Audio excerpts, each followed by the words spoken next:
Hey YouTube, what's up? It's Josh. I'm back again with another video on ACT tips. This is a new setup if you haven't noticed, and yeah, I'm just trying to experiment right now with which setups will get me the best lighting with the least glare, as you can see from my glasses. So today I am going to be going over the ACT reading section, which personally was a big struggle for me, and I probably just got lucky on test day. So I got a 36 in this section, and it was honestly one of the sections where you have to go decently fast. You're given 4 passages and 35 minutes. So on average, try to take between 7 and 8 minutes, 8 minutes at the most for your for each passage, and try to move as quickly as you can. So the important thing with this section is that you should make sure to note key facts, and so on this section it's kind of difficult to study for because I found that practice tests are sort of unreliable with this section because on the night before the ACT, where I got a 36 in this section, I got a 23 on the practice test, and I used the Kaplan book, which you probably have seen in my other videos, and I have just found that it's somewhat inconsistent with your actual scores. So if you're getting a bad score on a practice test for reading, take it with a grain of salt. You might do very well on test day, but you have to master the key concepts into going into this test. So you have to note key facts and claims in this test. Make sure to pay attention to the sequence of events in the plot, and also pay attention to each character, each claim that is made,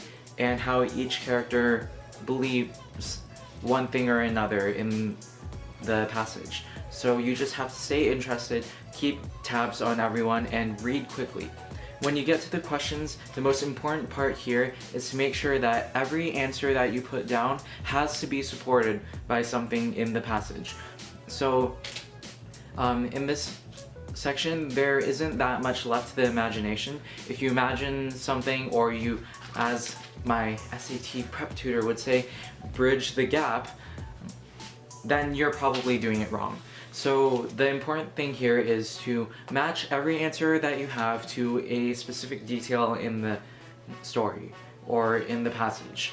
The way I like to think of this section is like sort of like a puzzle piece where you're putting together pieces in your head, sort of how I explained the English section. You can see my video on that. Except here, it's more that you're being tested on what the puzzle pieces are rather than where to put them. So basically every question is going to ask you something like, oh, what does this character believe? Or it's a lot of thematic stuff, but you can honestly find every answer in the passage. Don't try to infer things or try to explain them. If you have to explain them and you can't explain them with a fact in the passage, you're doing it wrong. Also, one recommendation that I have is to make sure to mark up this section. Underline things are important when you read it the first time through. I guarantee you that no matter how many times you swear that you're gonna remember everything, you won't. Promises. And it really helps when you're going to the questions and you're looking for evidence in the story and you're like, wait, I think that's a key fact that was in the story. Let me go look at my underlines. I think I can kind of see where this fact is, and then you can find it a lot easier. So thanks for watching this video. If you like this video, give it a like, subscribe to my channel for more content, and yeah, give me a thumbs up, comment down below any questions that you have. I'll try to answer them to the best of my ability, if I even have an answer to them. So thank you for watching, and I'll see you in my next video.